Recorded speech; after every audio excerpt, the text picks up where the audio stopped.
Hey there guys, my name is Ronan Lorekeeper, and welcome to my first Monster Hunter video. I did want to hold this off, but I kind of got a request for it, and even though I would probably prefer to start the series on a lighter note, such as, let me adjust the camera, such as good things about bad monsters, or some fun lore tidbits or something, this is what I'm doing, as you can already tell by the title of the video. Now, I'm going to have to go over some ground rules before I start this, and also if you're wondering, my other videos, such as like Half-Life and all that stuff, there's a reason for why I haven't been uploading. I explain it in the new series that I'm about to post after this one. I just was finishing editing that up and thought of doing this in the meantime. So, yeah, so first ground rules I'm setting for this are 1. We're using lore information specifically, so like in-game things won't really count except for like basic movement patterns, because Capcom does try to mimic the movement patterns of monsters.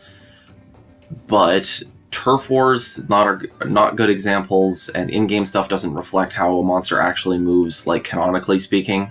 So we're going to be using stuff from ecology cutscenes, info books in the game, just general information, and info books in real life, and stuff that has been translated and whatnot.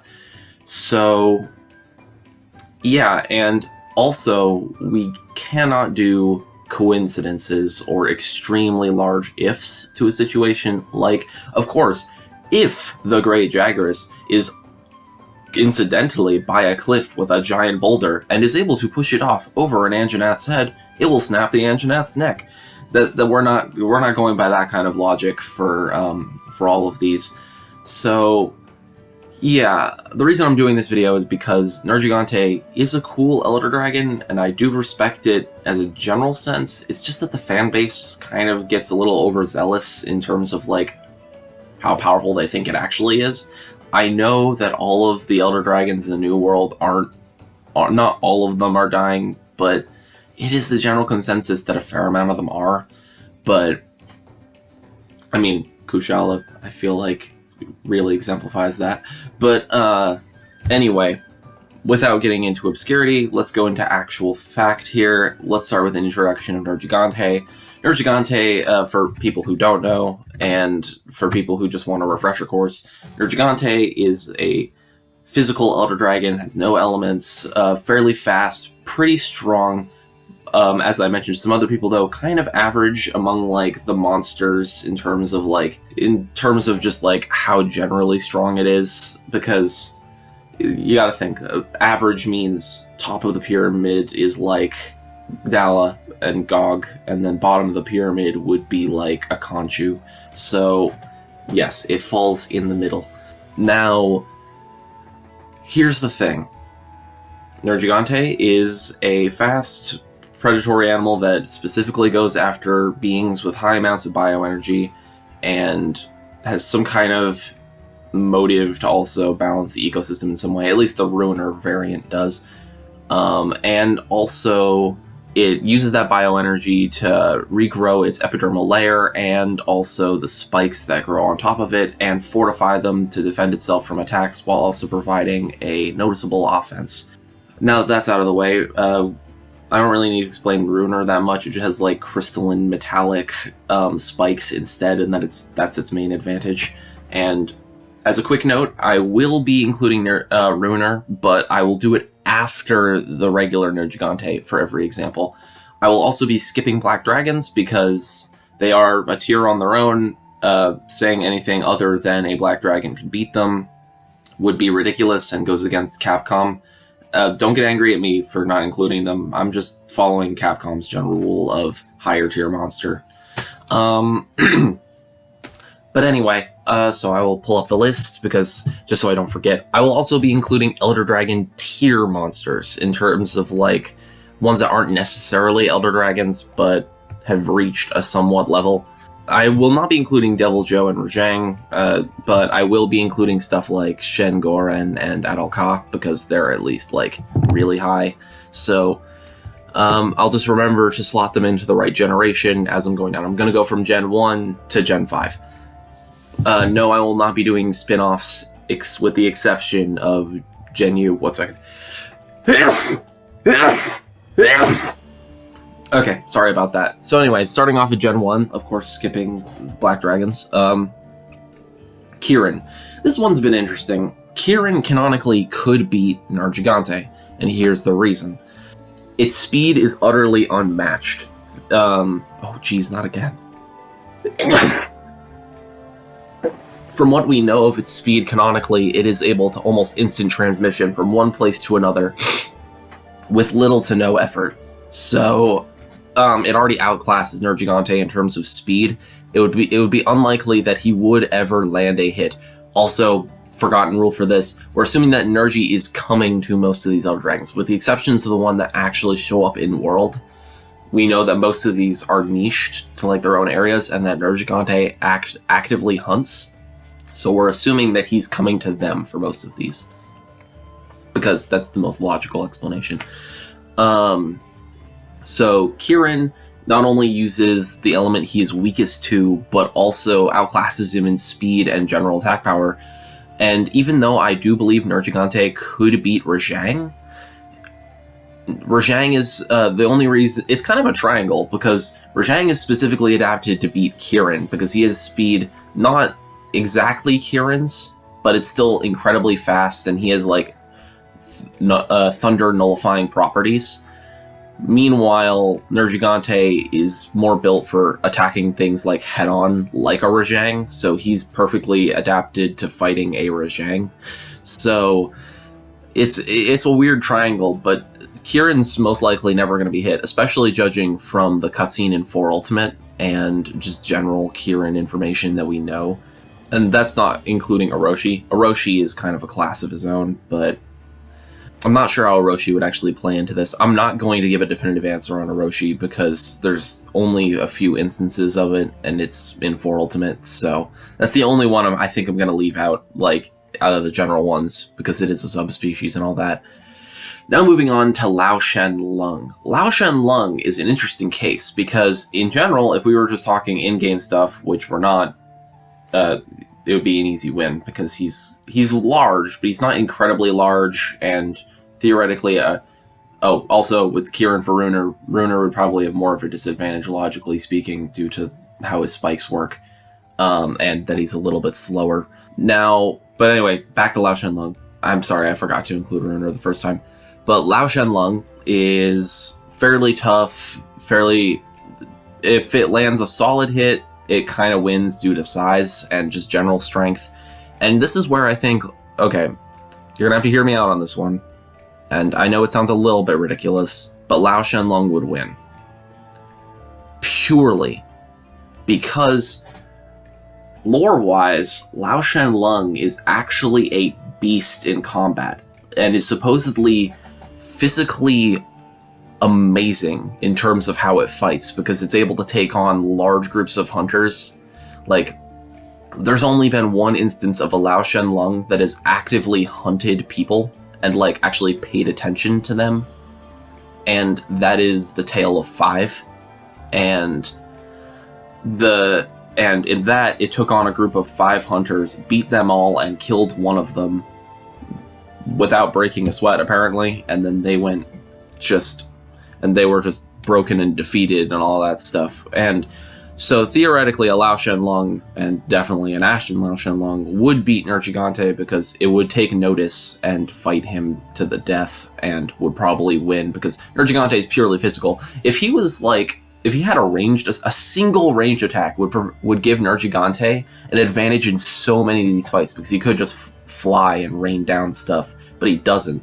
He has to in order to break off his spines, he has to hit the ground, and he has to hit his targets physically. So in a battle like Lao Shen Lung, he's severely outmatched. Now moving on to Chameleos in 2nd generation.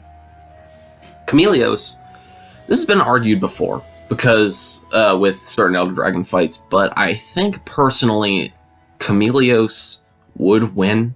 See, this is one of those things, like, I say personally, but logically speaking, with Chameleos' tactics and everything, it would win if it was forced to confront Nergigante. Nergigante is a good hunter, but it's also not perfect. It runs a lot on instinct and just throwing itself at things, and it's very reckless. Chameleos is very calculated and... what's a good word for it? Intelligent in the way that Hunter is intelligent, I guess. So, theoretically, in a battle with Chameleos, if it was using its natural-born abilities, it would probably tell that Nergigante was coming pretty easily in the forests that it inhabits, due to just how keen it is to its surroundings. It would create the mist, turn invisible, and then once Nergigante shows up trying to hunt it, it would just coat the entire area in poison, and unless Nergigante flees, it would die from poison given time. Because it doesn't regenerate internally, it just regenerates externally on the skin. So Chameleos is kind of just like a gas, it would just gas him out kind of situation. So that one's pretty easy. Ruiner, similar situation, it can still be affected by poison, so... Ruiner would have a little bit of better chance against Lao Shenlong. Why do I keep forgetting this? Because its hardened spikes would be able to bore through the incredibly thick scales on Lao Shenlong quicker, but at the same time, Lao Shenlong, if it were to actually pay attention and start moving with momentum and speed, would probably still crush it, because the spikes take a fair amount to break, but not like an incredible amount based on what we've seen. Yeah, there's only, like, I think 2 instances of gameplay that would actually be useful in this entire list, and one of them is definitely how Nergigante, when it needs to use its spikes, will slam them into the ground and break them off.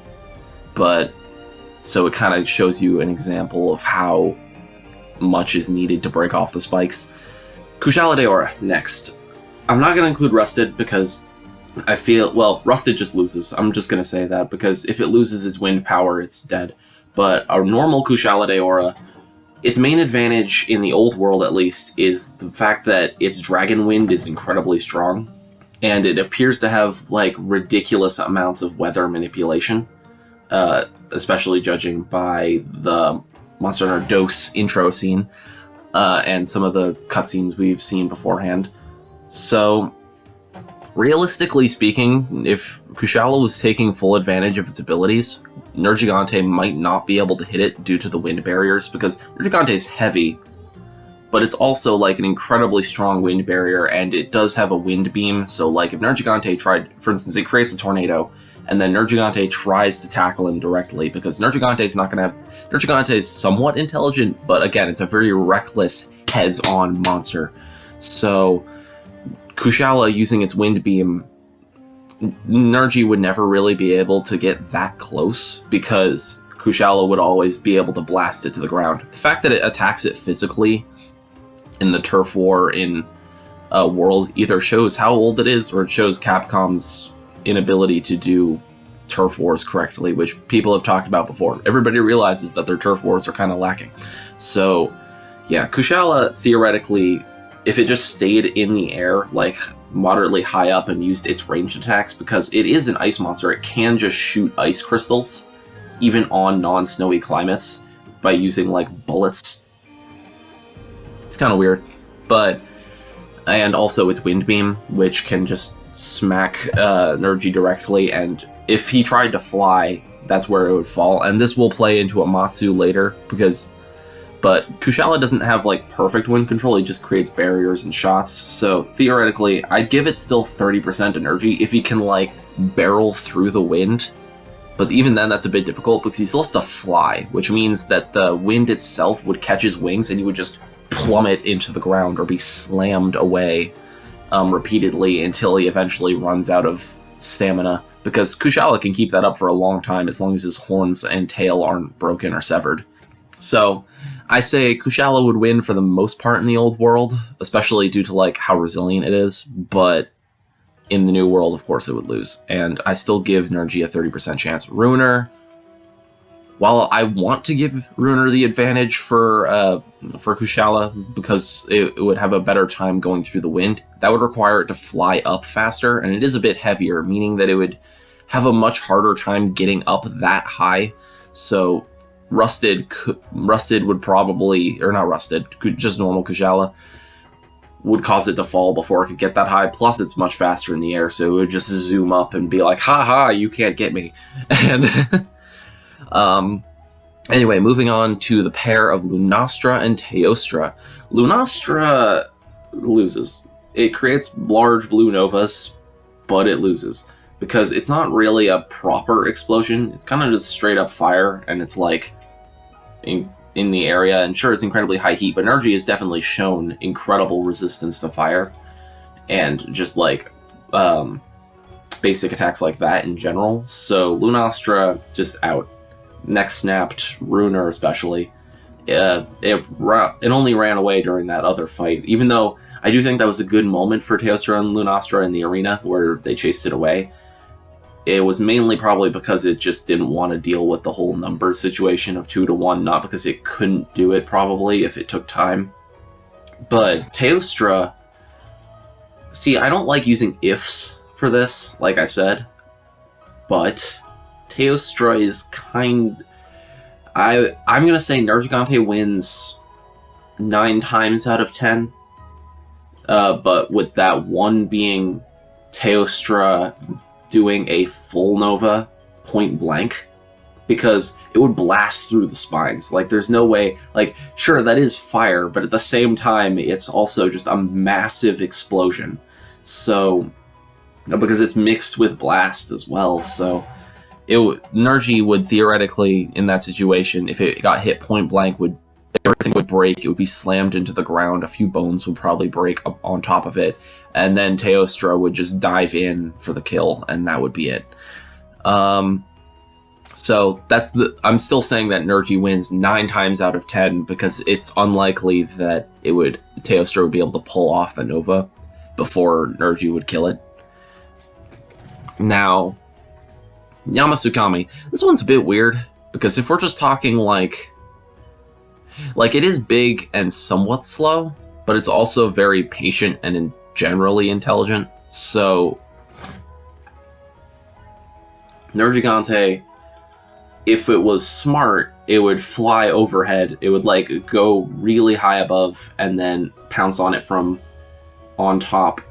And the Thunderbugs wouldn't really be able to get to it because Thunderbugs aren't incredibly fast. They're like average speed, and they might get a couple explosions off, but they're very minor explosions, so they wouldn't actually deal much damage to Nergi or especially Ruiner.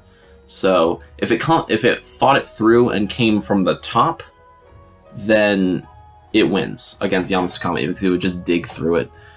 Yamasukami, though, while having that major weakness, also has a major advantage because, it's kind of sad because Nergi's just, like I said, very go for it attack. So most likely it would just come at it from the front, going full speed. And Yama's main advantage is that it could open its mouth and just suck him in. So that's why I'm gonna give this like a 75-25 for Yama to win, because you all can picture this. Come on, we've seen Nergi attack things. He just kind of barrels towards them. So, yeah. Theoretically speaking, it would just open its mouth and suction in with its massive tornado force. Nergi would have a secondary thought and would try and flap away for a second, but then it would get pulled in and smashed between the teeth that can just grind boulders. So, even Ruiner, those spikes aren't really going to do much. At best, it's going to give it indigestion. And even if it makes it past the grinding teeth, there's still all the like tornado spike teeth in its throat, and it would be directly in the middle of the Thunderbug colony. So either way, it wouldn't be able to do it from the inside because the Thunderbugs would detonate, the other teeth and other stuff inside of Yamasukami would, like acid and whatnot, would just destroy him. So yeah, inside of Yamasukami is probably somewhat like the inside of a Tarask because it can break down everything. Okay, so moving on to 3rd gen. Wow, that took a while. Sorry about that. I'll try and edit this down a little bit. But Amatsu. See, this one should be in Nergi's favor because Amatsu is a very thin somewhat weak dragon in terms of physical. But in terms of elemental and its ability to manipulate the weather, it is an utter master. So Nergigante, while if it hit it, it would win. But it would never hit it in a lore-based situation, because Amatsu has perfect wind control. Meaning that Amatsu would just sit in the sky, and it would be kind of a Kushala situation, except way more stacked for Amatsu. Because Amatsu could just, like, rip the wind out of his wings as he tried to fly, or force the air currents down, meaning that Nergi wouldn't ever be able to take off and make it to Amatsu. It would always go plummeting into the ground at full speed. So, and also Amatsu's water beams can, like, cut through the ground like butter. So, yeah, it's not a good situation for Nergi.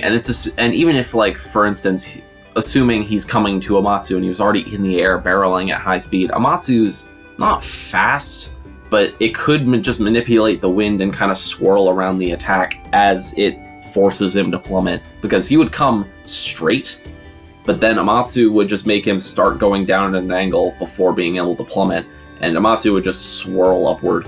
So, yeah, this one's pretty easy. Amatsu almost every time. I say almost, it would be every time, logically speaking. Sideus. For obvious reasons, Nergi would lose. He's not an underwater dragon. Come on.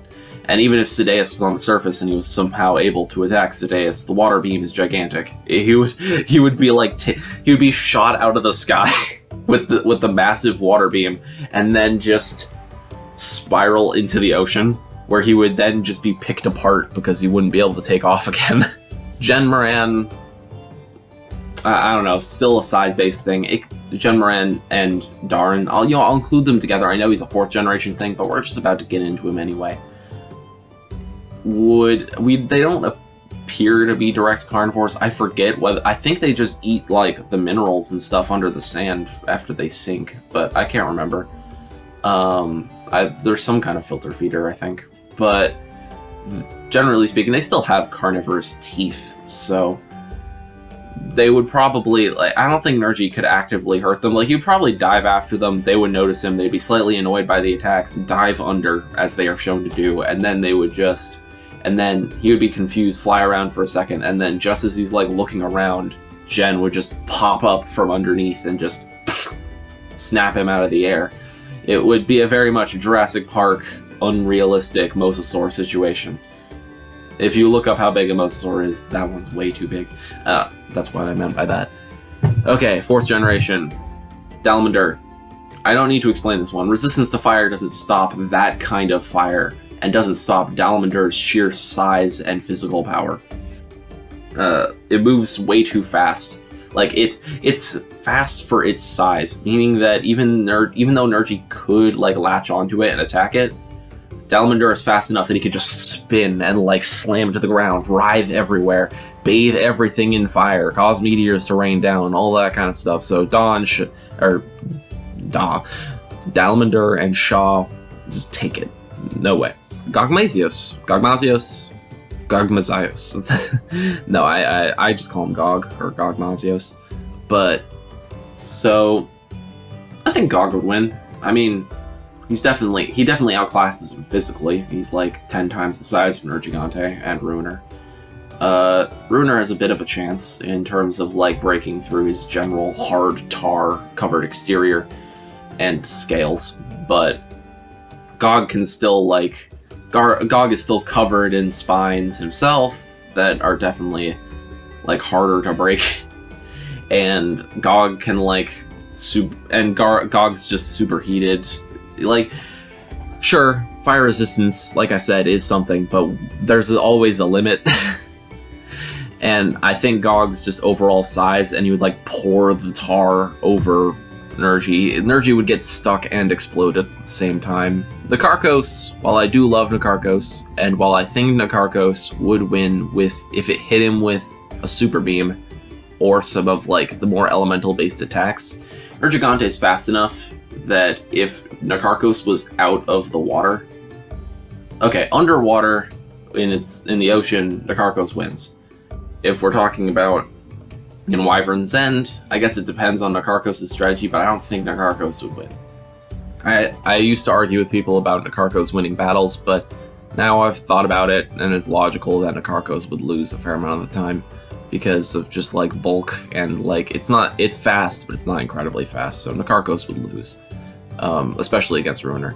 Regular Nergigante, it still would have a little bit, like, Nakarkos could do something against regular, it could just wrap a tentacle around him and, like, bang him on the ground a couple times, but, I don't know, regular Nergigante does seem like it could just tear through his soft cephalopod flesh, and the bones wouldn't really be a huge problem because we've seen him breaking large crystals and stuff like that. Just like in the cutscene with the Gajalaka, he was just like tearing down crystals. Of course, it wasn't incredibly fast, so his strength isn't like all powerful because it still took him a few seconds to like tear down the large chunks of crystal as he was coming through. Shigaru Magala, this one would be based on personal opinion, so I'm not really going to go into Shigaru that much.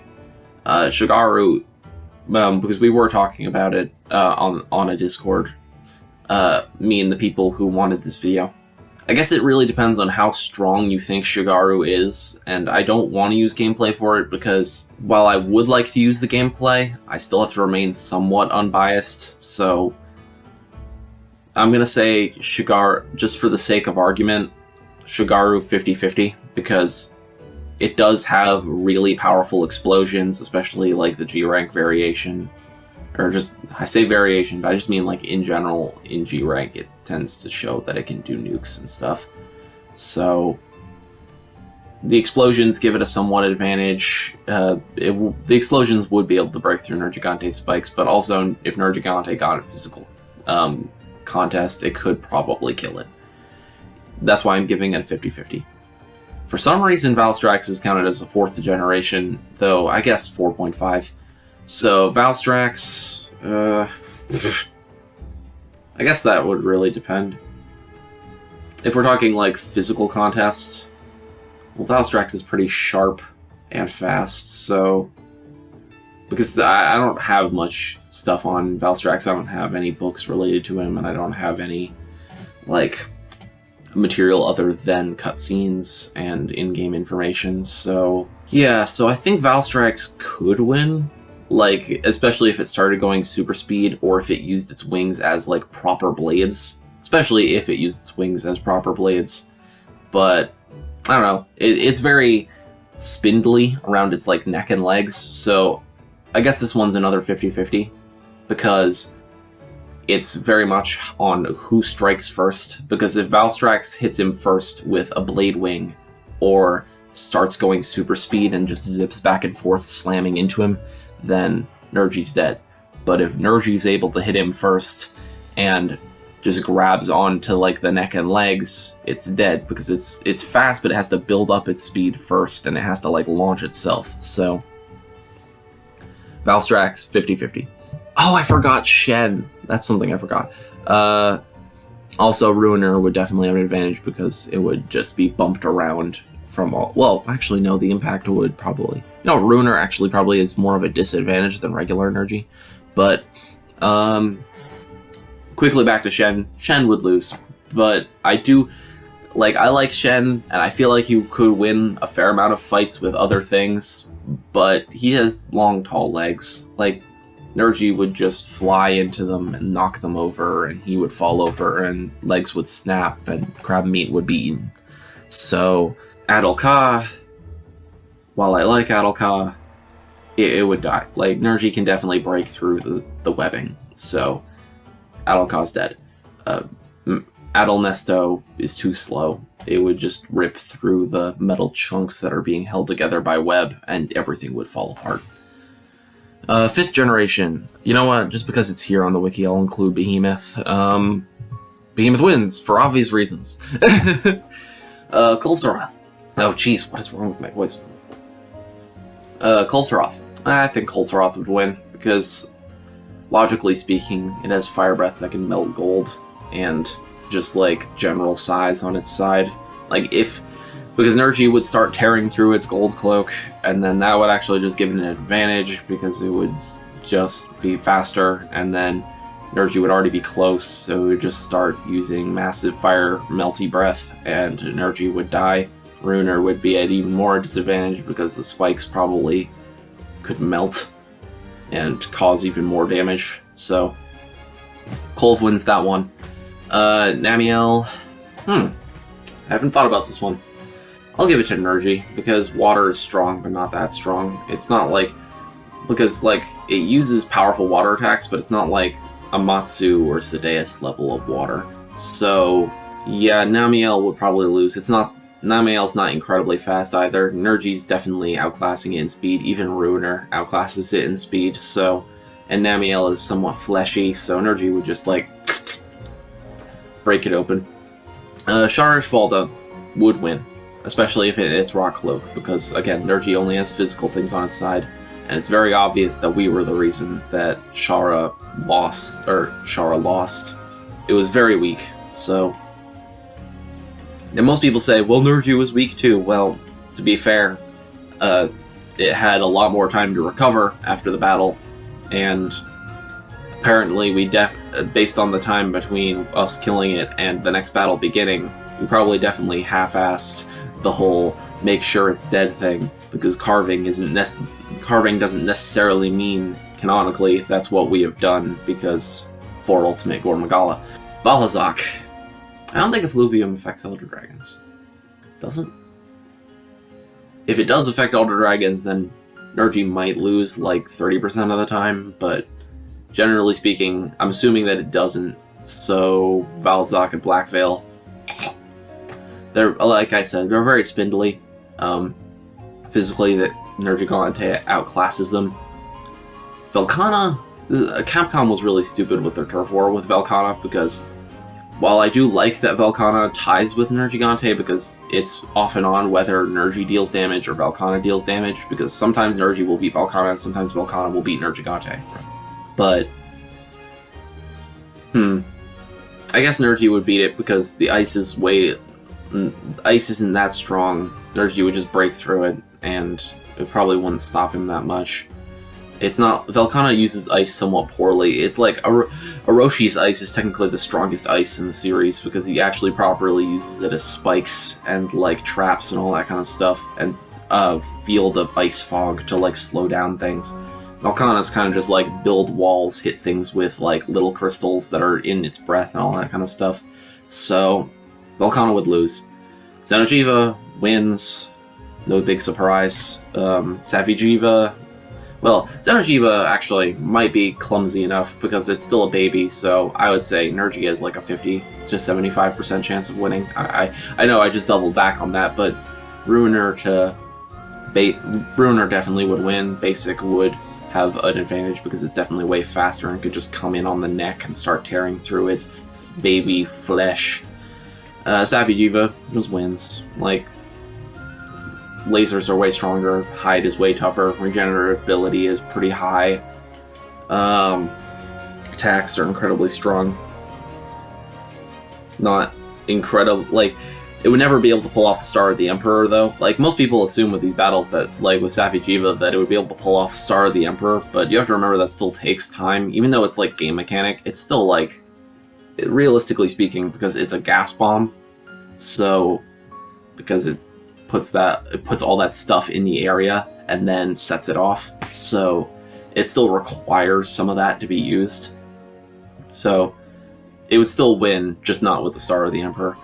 Zormagros, realistically speaking, Zora still wins because it's a Lao Shenlong situation. If it actually took notice of Nergigante more than it does, like, in general, like, it kind of took notice. This is one of those exceptions I was talking about gameplay-wise, because it does make sense that, like, during the siege, when Nergigante is on its back, it would just pepper him with, like, large things of lava, and we've seen how large those cover, and even with Nergigante moving around very quickly to try and hit us on its back, it still, like, could target him with those. So I think that Zora, again, it's probably another just Lao Shenlong situation where if Zora actually was taking it seriously and was going after Nergigante wouldn't be able to. Because especially, like, even if Nergigante was dealing damage, Zora can just into the ground with, like, magma covering his trail. So I don't think Nergi would really have a chance there.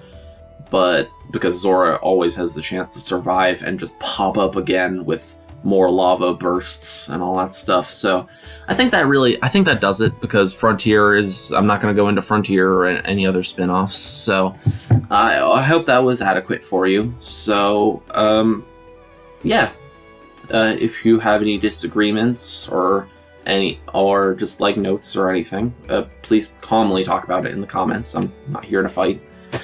And yeah, thank you all for watching. I've been Ronan Lorekeeper, and I will see you in my next video. Hopefully I do more Monster Hunter soon.